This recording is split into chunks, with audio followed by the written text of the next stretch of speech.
Good afternoon, everybody, and thank you so much to all our esteemed guests for that wonderful opening plenary.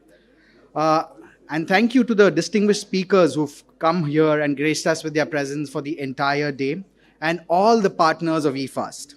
Today, I'll be sharing the journey of and the achievements of eFast India.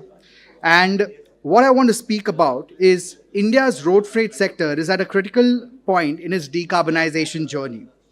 We've had support from a lot of technical reports, policy advisories, states coming up with EV policies, and the PME drive, which has been spoken about, that has been helping us deploy electric trucks on road every day. The eFast platform has nearly seen 30 e-truck pilots launch and laying the foundation for scalable adoption. The journey so far, I'm not going to deep dive into it because we've spoken about this earlier in the opening plenary, but again, I would want to emphasize in September 2022, eFast started with 4 pioneering partners, and today we are at 95 partners and 24 knowledge partners. I'd like everybody to just raise a round of applause for all those partners. Like I said, we've been going from collaboration to co-creation in our first phase to convening and contracting in our second phase. I want you all to look at the smiling faces on the screen. These are the people because of which, under the guidance of Niti Aayog, we've successfully had the eFast platform have a lot of pilots deploy on phase. These are all our knowledge partners. I'd like to acknowledge all of them and all our industry partners. We've had more than 30 knowledge products that have come out of all the partners who are a part of the eFast platform. And I would be happy if you all could please take a picture of these and go through all of these reports. There are 3 key pillars that we've been working through for the eFast platform. They are scalable pilots and demand aggregation, long-term policy trajectories, and economic and viability and financing. For the scalability pilot and demand aggregation, we've seen that the PSA has come out with 50 priority corridors, and amongst them they've identified top 10 priority corridors, which they feel that a lot of concentrated effort needs to go in place to have freight movement, e-freight movement on these corridors. We've had a lot of LSPs and shippers put out electric trucks on road. So these are no longer a distant dream. This is happening in reality on ground as of today.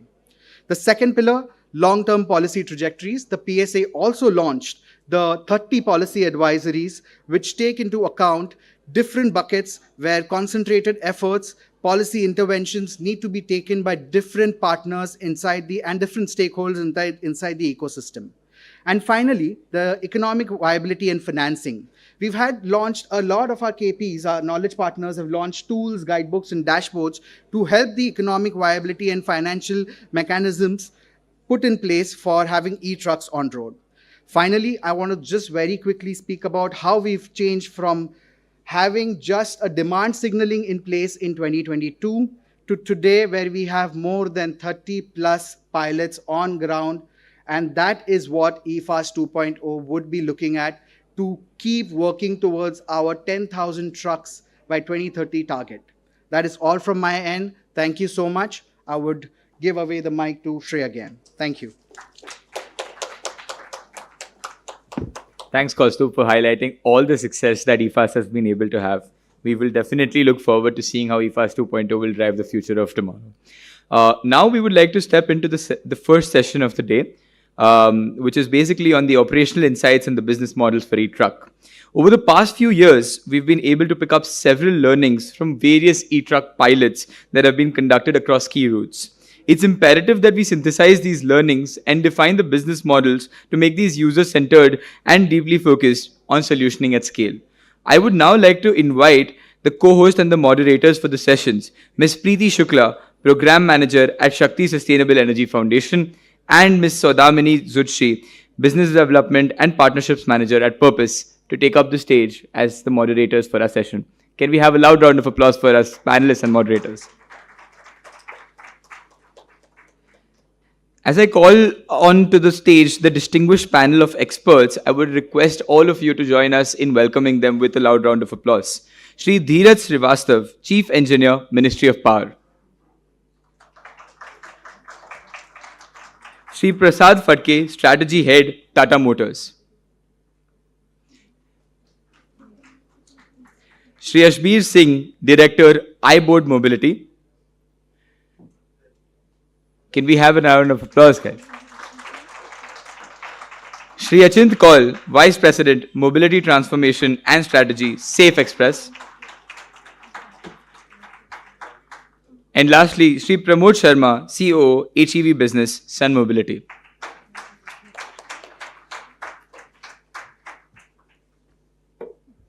Thank you, Shrey.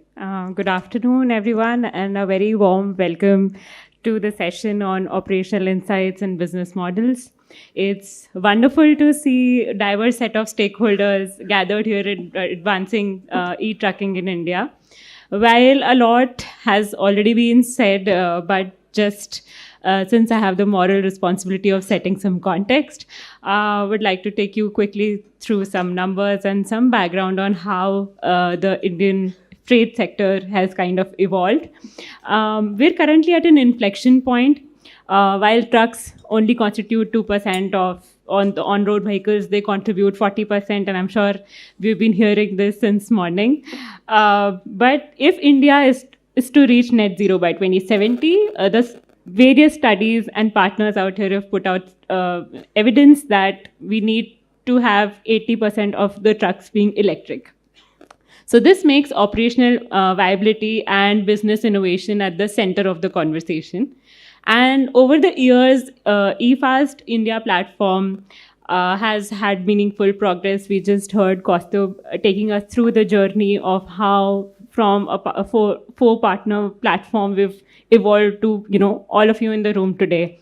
And it has been a very overwhelming journey for myself as well to have been associated with eFast since the beginning or its inception. So at the Clean Energy Ministerial, we heard the eFast platform signal a demand of 7,750 trucks by 2030 by 16 leading companies. And alongside a financing task force has also been set up with risk sharing and blended finance instruments in design with SIDBI. But importantly, several pilots are already giving us a glimpse of how electric, medium, and heavy-duty trucks can work in practice. We're seeing deployment across various different operating environments, and I would like you to walk you through a couple of them. Adani Group with BYD announced 400 trucks and has for port operations across Mundra and Hazira. Amazon, in partnership with Volvo Eicher, has begun deploying urban delivery operations in Delhi NCR. Dalmia Trucks, Tata Steel and JK Lakshmi Cement are using electric trucks to move their materials. Hindustan Zinc has deployed several of them. So, IPLT 55 tonner, we've heard numerous pilots making the way. But what these examples tell us that the transition is no longer theoretical. Whether it's ports, whether it's mining, cement, metals, logistics corridors, pilots are already underway.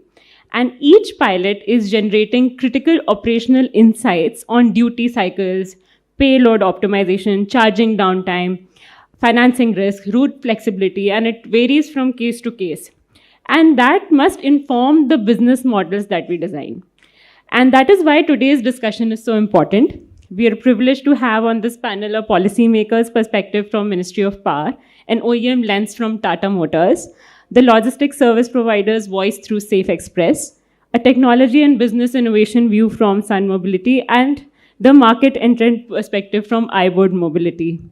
This diversity is deliberate because solutions for freight electrification must be co-created across the ecosystem.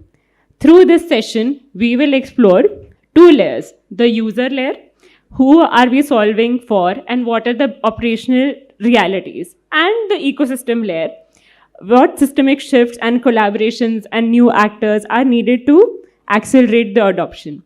So Allow me to welcome on the esteemed panelists for today, Mr. D.K. Srivastav, sir, a senior officer of the CPES, is presently serving as chief engineer in the Ministry of Power, Government of India. And over his career, he has played a pivotal role in strengthening the Indian power system and advancing the energy transition. He was instrumental in development of grid connectivity regulations for renewables, formulation of safety and operational regulations for thermal power plants, and implementation of grid resilience measures. We welcome you, sir. Mr. Prasad Phadke is currently leading the strategy and collaborative activities at the Tata Motor Commercial Vehicles business. And during his tenure of 22 years, he has transitioned across diverse roles and multiple functions. Welcome you, sir. Mr. Achan Kaul, who's currently heading the EV mobility strategy for Safe Express. He's worked in various companies like Delivery, Tata Motors, and I think Safe Express believes in convincing and converting existing vendors to EV and build an ecosystem from bottom top. I think that is something that I and Sudhamini really liked while we were reading through Safe Express. I also welcome Professor Ashbir Singh, who brings a wealth of expertise backed by impressive career in academia and industry, formerly the chairman of the Center of Entrepreneurship and Innovation at J.C. Bose University of Science and Technology, YMCA, Faridabad, and a distinguished professor at IIT Roorkee. Well, we welcome you, sir. Lastly, Mr. Pramod Sharma, who is the CEO HEV at Sun Mobility. He's a seasoned business player, leader with cross-vertical experience in the oil sector, as well as in-depth knowledge of the field of IT and EV sector. I look forward to a rich discussion with our distinguished panel on what will it take to move from pilots to scale, and importantly, one collective call to action we should all carry forward to ensure that India stays on the course of a zero-emission freight future. With that, I will now hand it over to my co-moderator, Sodamini. Over to you. Thank you, Preeti, for the insightful introduction and also for setting the stage so well. I now turn to our esteemed panelists. I'd like to begin with Mr. Srivastav. Madhav, in his initial remarks, spoke of bringing power to the corridors. And in order to bring power to the corridors and to have the ambition of 30 to 40% penetration of zero emission trucks by 2030, what are the strategies that need to be deployed to cater to this increasing demand, specifically on our corridors and highways? Yeah, thank you. So you have raised two questions. One is about how the power will be available to the trucks, yes, or the freight buses, and what will be the penetration level, 30-40% with the target of that. Is it 2 points? Yes, sir. In regard to the first, like charging availability of the power to the chargers, you can be assured that there will be no dearth of the power. We have enough capacity and we have planned also with that. Every state is having the resource adequacy plan also. So they have accounted for the EV demand also. So power will be there. Only thing is that we have to coordinate with the state discoms. We have to tell them in the advance that we are going to have this kind of route and this the power will be made available to them. So this will be a large power. So definitely you need to tell about them in much advance so that discom can do the planning. In regard to increase the penetration of this freight, trucks and other commercial vehicles, we have a large support ecosystem required. Number one is that, the charging guideline as told in the morning first session is available. And even the battery swapping guidelines is also there. We can think of this thing also. Battery swapping will be very good for the buses because then we need not to carry entire battery pack to the vehicle. So if we are having the battery swapping facility, then charging requirement will be different and the integrated facility, but charging requirement will be different. To improve the number of buses, we have to think of a large decarbonization plan of the transport sector. If you see that we, as a Ministry of Power, we have two policy support in that. First is that through introducing the energy efficiency norms, how to have the per liter kilometer traveled by any vehicle. So for the passenger cars, it is properly known as CAFE norms.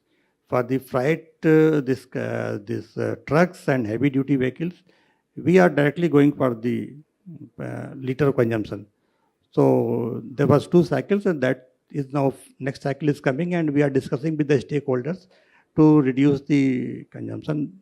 And how the electric will be introduced, we are now going with the new concept of introducing CAFE in that. If we can add the CAFE concept to the heavy duty also, that will be difficult. So we are discussing with the SIAM. If that is done, then number of vehicles, e-vehicles in the freight will also improve. That is the 2 things. Thank you. So I have a follow-up questions just because you very pertinently brought in discoms.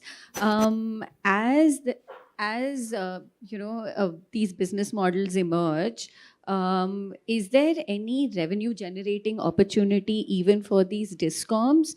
As you know, the ZET penetration increases, especially in the context of, the 2,000 crore base scheme that has been established as part of PME Drive. Just wanted your thoughts on that. Discoms are there to help you, and they will be running with the regulatory requirement. They are running in the regulatory requirement. So all the benefits are trued up to the regulator, and as such, and they have to be a profit running business, but it should not be at the cost of customer paying heavy. So everything is checked by regulator. Thank you. Moving from the ministry's perspective to the OEM perspective, Mr. Prasad, my question is to you. Something that Madhav said, which is a catchism that any communications person will now use from now on, of moving from convening to contracting. As an established OEM, from the initial pilots that have been deployed, both experiential and operationally, what are the key insights the data has revealed from your pilots, and how are these shaping your roadmap for scaling zero emission trucking deployment? Yeah, thank you, Sudhamini, and thank you for having me here. I think I'm speaking on behalf of OEMs, so I'm sure there are many OEMs here who will sort of resonate and share that. I must say, at the outset, OEMs do recognize their role, because, all that we have talked about is an electric vehicle, and the producer of the vehicle is an OEM, right? So I think as a commercial vehicle manufacturer, I think all of us do recognize that responsibility. And I won't compare between a passenger vehicle industry or a two-wheeler industry versus a commercial vehicle industry, but the fact remains that it is a very complex industry with large ecosystem players, right from dealers, fleet operators, drivers, the shippers, right, the end customer who is going to get that parcel at the home or at the factory. The vehicles run so much that they need servicing, the spare parts, finance. I mean, one of the biggest levers, I think, in the industry. So given all these stakeholders, I think OEMs do recognize that we need to play a pivotal role. And I think we have been, I must say, privileged to have government in terms of, Niti Aayog, MHI, MORTH, Ministry of Power, MOEFC, all those sort of joining hands, giving us the right signals in terms of policy continuity, in terms of new policies, maybe taking clues even from developed world, and also at times, taking our inputs. I think to summarize, we do recognize the role, and what we are doing is, see, for us, customer becomes the pivotal point, because if customer is doing well, eventually it's the whole ecosystem that will do well. So we work very closely with the customer, and although I think many speakers spoke about the use cases, many customers who are coming forward, what we have realized is even for a given use case, for a given sort of customer, different locations play a kind of vital role. Different seasonality factors, different factors related to the inbound, outbound aspects, they play a huge role. So I think pilots become crucial, and I know a lot of pilots have been spoken about, which actually will bring a lot of learning for the entire sort of ecosystem. I won't even say auto industry or a component industry or customers. I think so the pilots play vital role, whether it is one-on-one pilot between customer OEM or it's a larger consortium. Second thing I think we realize is the product has to be very well defined. When I mean product, it is the EV product, because we don't have liberty to have specifications which are just sitting there, not adding any value to the customer. So how optimized the product is and how we are able to serve diverse requirements of different customers, yet maintain or being able to manage the complexity for the supply chain that Mr. Dr. Qureshi spoke about, right? So I think we do recognize that we are not there yet. I can't claim at all. But I think that's the journey that we are in, that how do we aggregate the requirements from different customers, different segments, yet make a product which is modular enough, simpler enough to understand, so that our supply chain can be developed. So I think that's the second learning that we are going through. And the third learning is more about for the industry, and again OEMs probably will realize, it's not EV product selling. It's an ecosystem solution selling, right? So we need to integrate a good financing scheme. We need to integrate, maybe bring a service provider or a fleet operator for a customer who wants an EV fleet, or vice versa. Work with some of the partners so that we are able to create this whole ecosystem work. I think those are the 2-3 learnings that we have got so far. And yeah, the learning continues. Yeah. Thank you, Prasad. I think the mention of the strategic lever, and I think what you said about not selling a product, but convening that ecosystem and selling that ecosystem solution is so critical. Dr. Ashbir, as a new entrant to the ecosystem and market, I imagine that your experience has been very different from a Tata's experience as a legacy OEM. So my question to you is that as a new manufacturer and the move from manufacturing to the market, the initial pilots that you have done, what are the sort of key insights that the data has revealed from your pilots? If you could speak to more specifically the challenges around suboptimal asset utilization, or even any restrictions around route flexibility because of the zero emission truck that you're deploying, that would be very helpful. Thank you. Thank you very much for giving me this opportunity to share my thoughts about my organization. Though I am a professor, but I am a man of very least words. I do speak very less because I don't know how to speak. As far as, new product is concerned, you rightly said that we were not in truck business, or we were not in car or automobile manufacturing. We are a railway company. But around 3 years back, when we decided to go into it, my first intention was that whatever product we will go with into the market, we will make sure that the product should not give any trouble to the customer. Reliability into the product, repeatability into the product, and because that has remained my field in industry and the academia, so till now, because we started from tipper, our first interest was into tipping this thing in mining area, because we were aware that charging infrastructure is not available.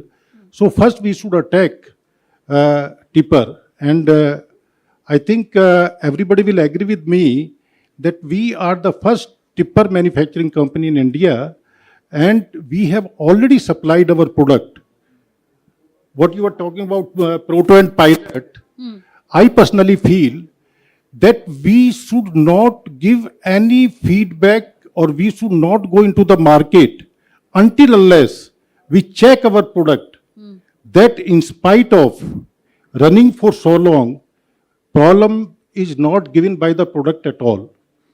I am very happy to share about my product that after running for 80,000 kilometers, my product has not given even a single trouble till now. And now I am trying to penetrate into the transportation. Very big company nearby Delhi, we are already in trial. Almost 3 months have passed. And yesterday also I was having meeting with their logistic heads and all those people. Hopefully within a month, we will enter into that also. So I can say about that your product should be such that 2030 or 2027, it hardly matters. When product will be such, it will create and make its market on its own. Thank you. Hearty congratulations on the development. Thank I you. feel like even though the deployment paths for traditional OEMs and new entrants in the market might be different, but underlying the underlying mandate of being consumer centric and keeping the end consumers' needs at heart is something that even Dr. Sinha has been signaling through a lot of the mandates that are coming out from Niti Aayog. So that definitely is very heartening. Moving from the OEM perspective, Achint, to you, and from the logistics service provider perspective, risk mitigation is really crucial for ensuring operational continuity and to build scale. So my question to you is, in terms of contracting structures, what does effective risk mitigation really look like to you? And what do you see as almost a minimum operational holdout or commitment that you need to be able to make a business model viable? Thank you. So there are two parameters to risk. One is from the OEM side and one is from the LSP side, which is us. So to make this viable, we need a support from the OEM is for a sustained period of time. The warranty of the asset should be there. As both the OEMs said that they are developing a product which is technologically so strong that it will last for at least 5 years. So what we can do from our side is give a contract for 5 years and give a minimum running commitment of at least 400 to 500 kilometers a day. Because if this is not the duration or kilometers the truck runs, at least not in our logistics industry, it does not become at par with the diesel costing. And we as a businessman cannot think to increase our cost to run EVs. So the cost needs to remain the same. So that is one risk which we are seeing, that will the product last 7 lakh, 8 lakh kilometers after 4 or 5 years of running. So for that we are taking, we have been discussing battery as a service with a lot of people. We have been discussing long-term warranties, and we are ready to give back-end contracts for up to 5 years to run the vehicles on selected OD pairs. Presently, we are targeting 200-kilometer routes, specifically from north. None of the routes are in the strategic corridors, but we are targeting Gurgaon, Agra, which would start. We are also targeting Ambala, Jalandhar. We have already done our pilots from Gurgaon to Jaipur. The chargers available right now are 60 kilowatts or so. So we are targeting 120 kilowatt chargers to be set up, and then we'll move forward. That's the risk. Second risk, what I see, which a lot of people have spoken about, are the finances.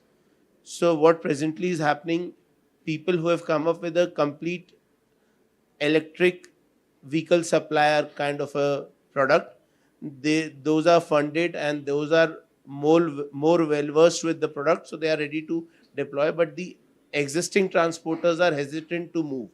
So what we are trying to do at SafeX is we are trying to convert those who have been working with us for last 10-15 years to electric, and that generation, the next generation of the transporters which are there, They are keen to do that. So that is where our target set is. Thirdly, most importantly, we are an express logistics company, so we cannot be late. So if the product performs and if it is at par, because a factor which determines whether the vehicle will reach on time or not is the driver. And we have been hearing and have seen in our trials also that driver fatigue is far lesser in an electric vehicle compared to a diesel vehicle. So if that can add up to the distance or the efficiency, that will actually compensate for the time which we will be spending on charging of the vehicle. So that is where our focus is. Also in non-express segments where we do not have a mandate of running, vehicles for 600, 700 kilometers, but vehicles run between 350 to 400 kilometers. It is very easy to charge a vehicle with 1.5, 2 hours gap, and vehicle can easily do 400, 500 kilometers. So even in sectors which are not the prime focus today, primarily steel, cement, coal or ports, even in open market, if the charging network is available and the vehicles are well priced, the adoption would be much faster than what it is today. So that's my bit on it. Yeah. Thank you. It's very heartening to hear that how the hard to abate sectors are actually where the most deployment will make sense. But also, I hope the OEMs have heard the request for sustained warranty on this panel. The next question I have is for someone who's so seasoned that they probably can talk about anything on this panel is Mr. Pramod Sharma. While swapping clearly addresses downtime and upfront cost barriers, and it sort of scales, it talks about scaling it for a larger vehicle like truck. The question we have is around interoperability, standardization, and infrastructure financing. From your vantage point, what does it take for swapping to move beyond pilots and become a mainstream business model, specifically in the freight segment? Thank you, Sudhamani. And before I answer your question, let me thank Sudhindra Sinha sir and Mr. Aneep Qureshi sir who is gone today. Sir, this announcement of treating swap station at par for 2,000 crore subsidy is a big thing for us. I wanted to rush and work on my business plan to help friend like Saurabh or think how I can pass on this. And also thank to you, sir, for first putting up the swap station at par with EVCI. So things are moving. Government is very serious about it. And also thanks to you, Sudhamani, for accepting that it is making a viable business model. So coming to a very specific question, I think on the standardization front, already a lot of standardization has happened in terms of safety part. So the swappable trucks or vehicles or stations, they are at par on the standardization front so far as safety is concerned. We meet all government guidelines in terms of safety, highest safety standard, and one can keep on making them more stringent. We are happy with that. Coming to the ecosystem, I'll give a little bit of background in terms of heavy-duty vehicles. We are working with today around 30 OEMs and 8 of them very closely, which we'll be announcing in next 6 months' time. And if you look at the bus, there are 12 positions where battery is placed in Indian OEMs buses. If you look at truck, there are 10 positions where batteries are placed. Now, can we standardize that ecosystem first? I think it is very difficult to start with. One can do sometime maybe, I don't know. But we have standardized ourselves. Our battery and the swap station works for all these combination of 12 types of buses or 10 types of trucks or maybe more. So we have a solution which we have developed, which is interoperable. So it depends on how do you define interoperability. I'll answer both sides which you may have in mind. So far as interoperability is there, the solution is interoperable across the trucks and buses from 3 ton to 55 tons. So any vehicle which is there in this category, the same battery works, same swap station works, same robotic arm works, is interoperable. Yes, because there are 2 voltage work in this country, 350 and 650 volt.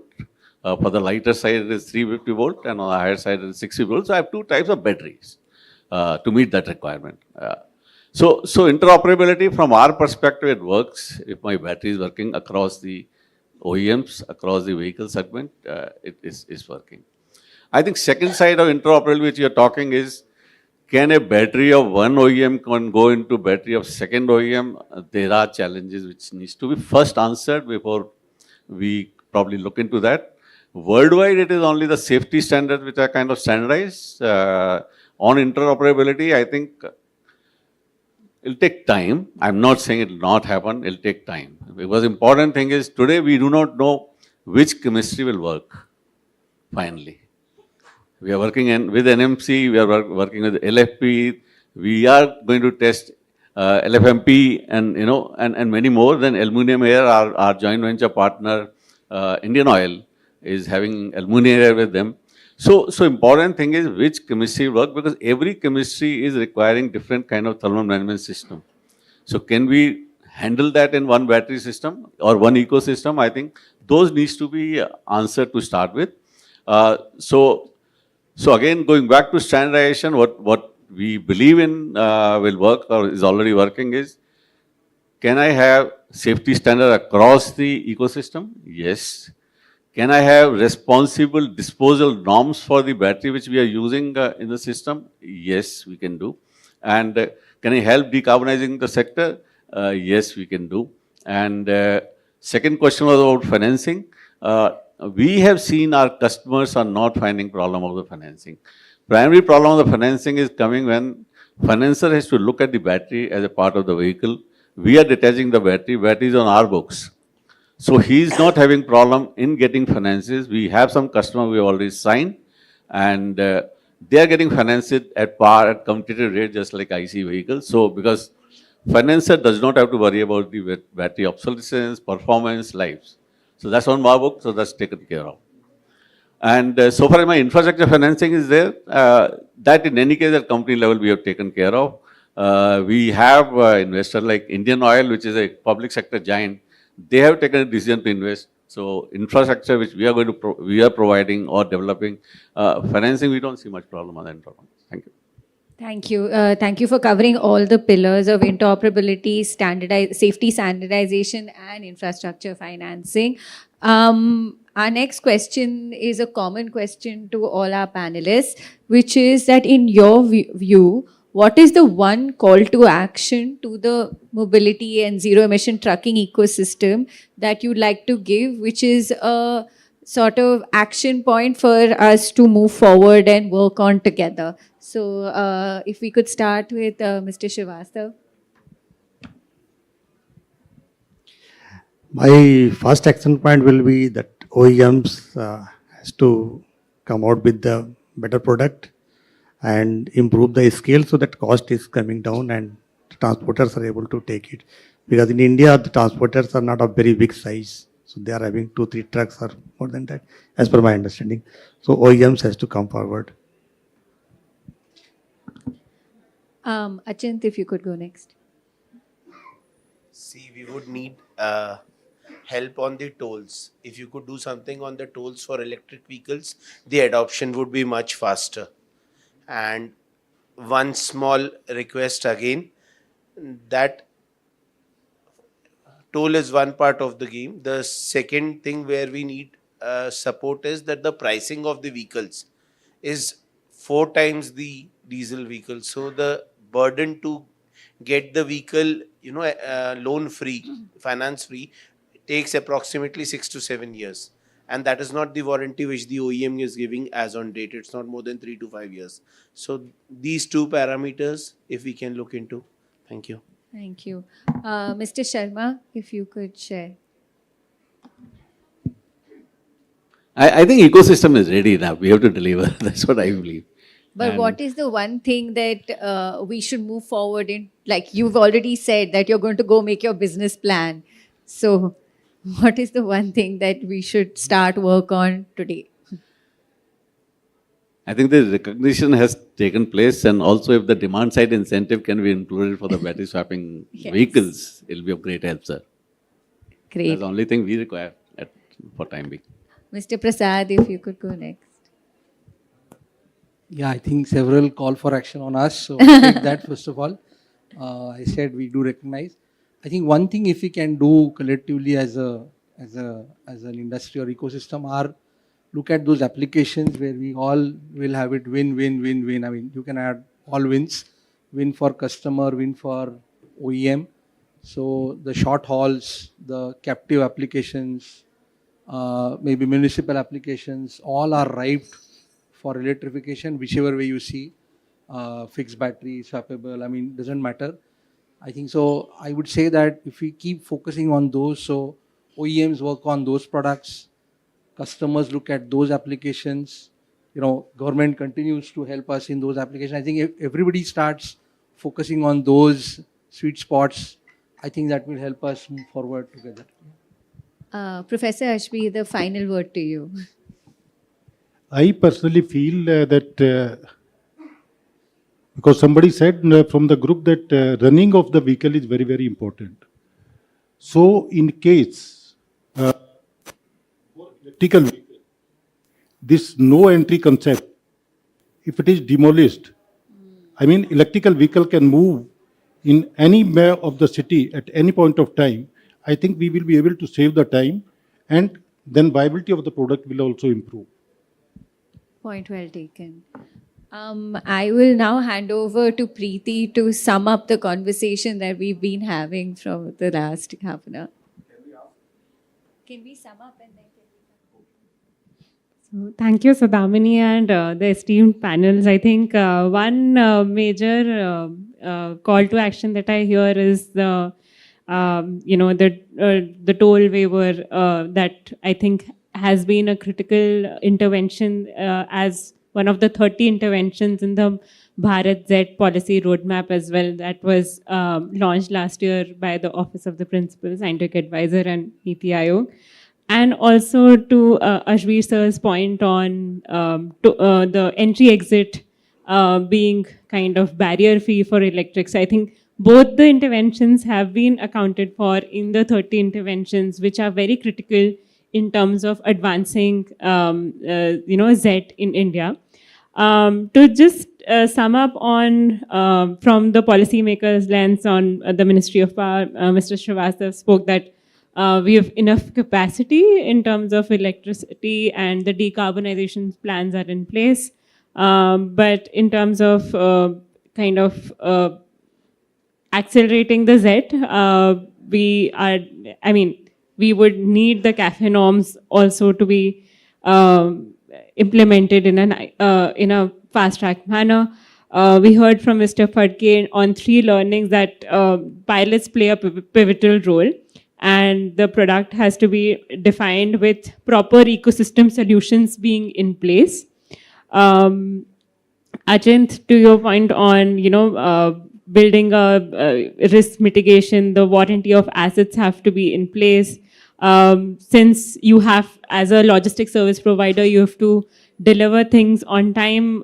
Battery as a service is something that can be looked at, you're looking at, in terms of with long-term warranties on selected OD pairs. And, Ambala Jalandhar being one of the OD pair. And you've done several trials on the Delhi-Jaipur highway as well. And the next panelist on Ashbir Singh, he shared that we should not go or try to enter the market when we do not have a well-defined product. And that's absolutely something that I would also kind of agree by, because a lot of times I have typically seen pilots as something that, the product is still in a testing phase and we are always in a rush to test it on selected OD pairs where we would not get the desired results that we are planning, or, we would want to, with the whole purpose of running the pilot, if those characteristics or the operational insights don't come out, then it's practically a miss game in the whole ambit of things. To Pramod Sharma sir, he's always been encouraging very, very encouraging, and as a fast mover in the battery swapping space. And while he mentioned that they're ready for all the vehicle segments that are currently present in the ecosystem, he also mentioned that interoperability is something that is present for all their vehicle types, and working on various chemistries and as experimental as aluminum air with their partners. So I think all in all, a very good discussion that we've had. And in terms of call to actions, I think, Damini, we're charged up with all the one-liners that are coming from all the actors in the quadruple helix of, the policymaker, the industry player, the logistics service provider. And with pilots already happening or taking place since the last 1 year, I think there have been enough operational insights. I do remember a few months back when the climate group kind of launched their report on summarizing various pilot findings, and it definitely echoes the voice that we really heard in the panel as well, on with every use case giving us different kind of insights, and also every type of payload or the tonnage capacity of vehicle also shedding light on what needs to be done better and effective in the coming days, and making the product more efficient. So with that, I think I will hand it back over to Shri. Thank you.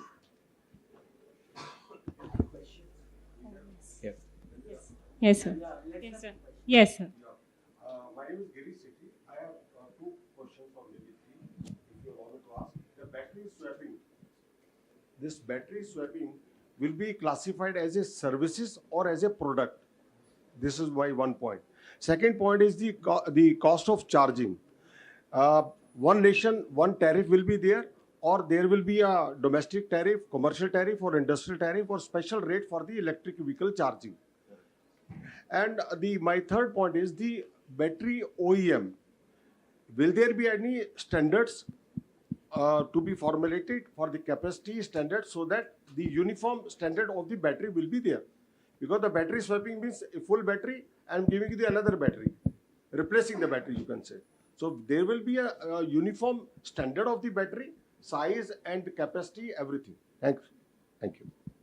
I think with the battery swapping, I'll let Pramod sir answer the question, and for the one nation, one tariff, I'll probably request Srivastav sir to answer. Sir, as a solution, it's a BaaS model, it's a service model which we are providing.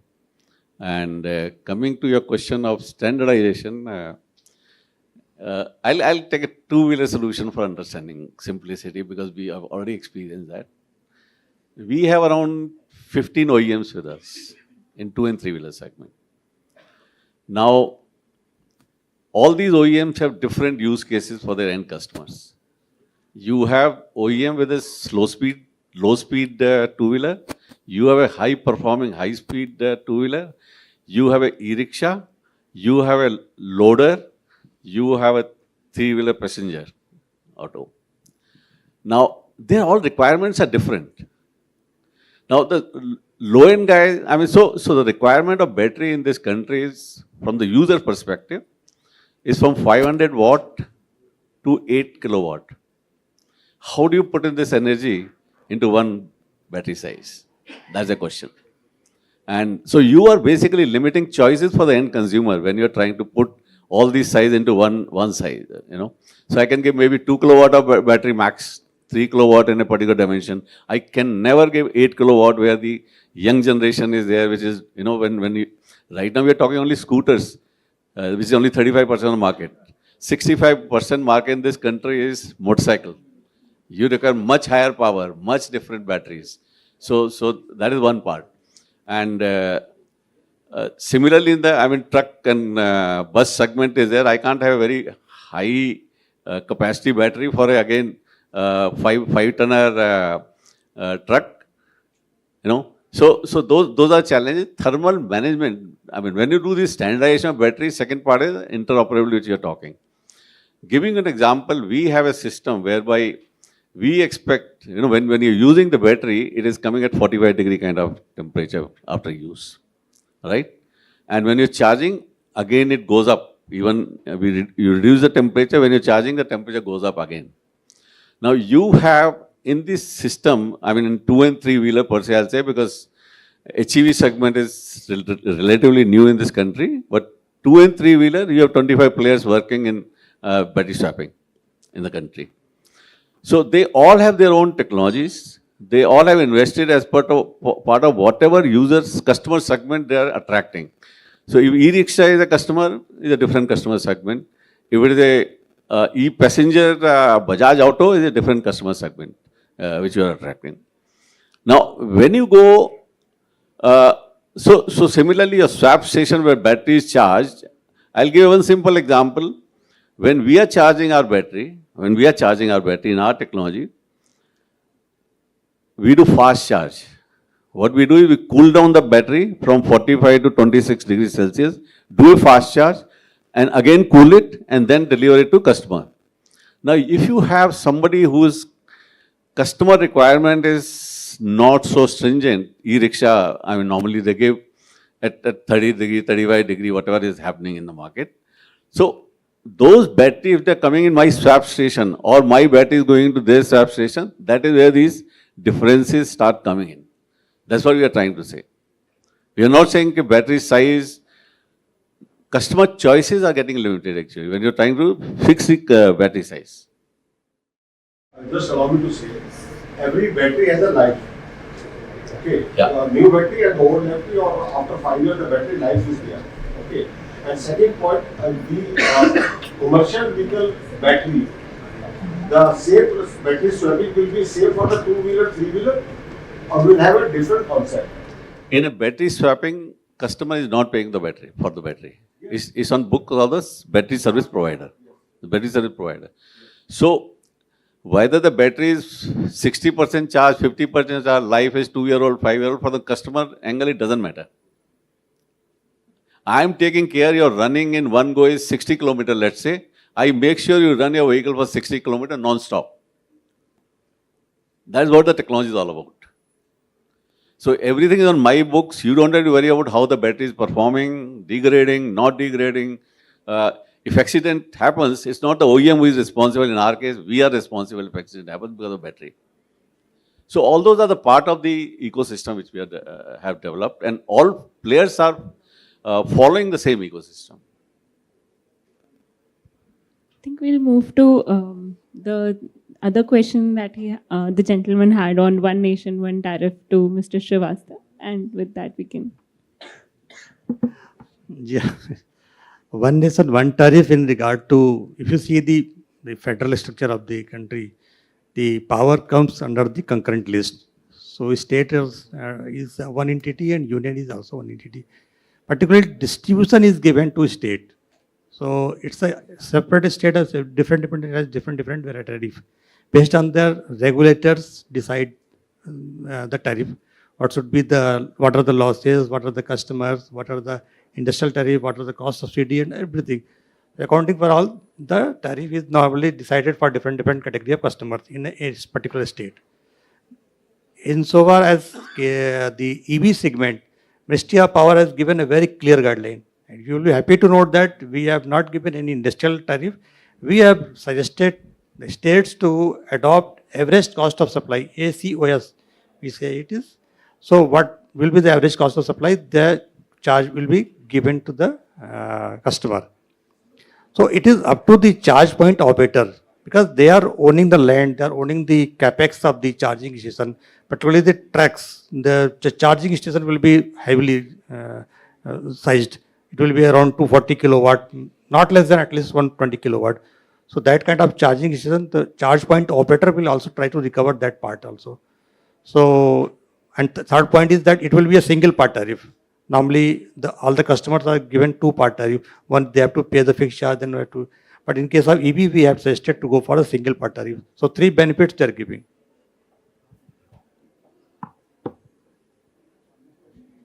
We can take one more question. So, at the back. I'm Ravindra Muhammad Chazun. I just want to, as a corollary to Mr. Srivastava, see, you have recommended, here is a concurrent list, state subject. But how are you ensuring that demand or fixed charges are not being charged by states? See, we are ready to pay. I am a CPO, so I am very specific questions. What is it that central government can do to remove the fixed demand charges? This is more true for the heavy vehicles where you have to go for 1 megawatt or 500 kVA and all.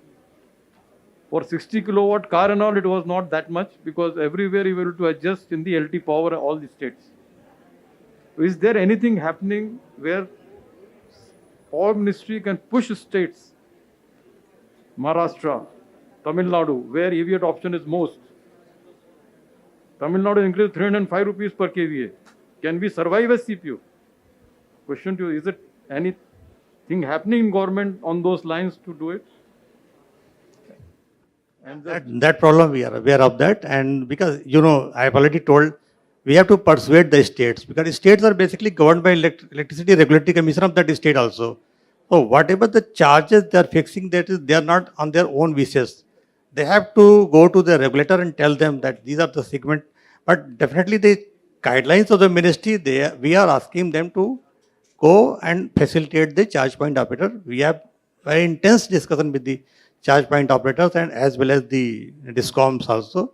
Many times we are having the joint meetings also. Definitely the problem is there, I know.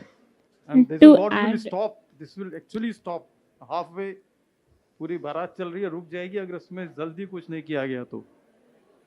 I'm not able to hear. See, if we are not able to do something fast on this, then what all other stakeholders are doing may come to naught because it is very heavy charges have been imposed both by Maharashtra and these are the two where EVs are most popular in car segment.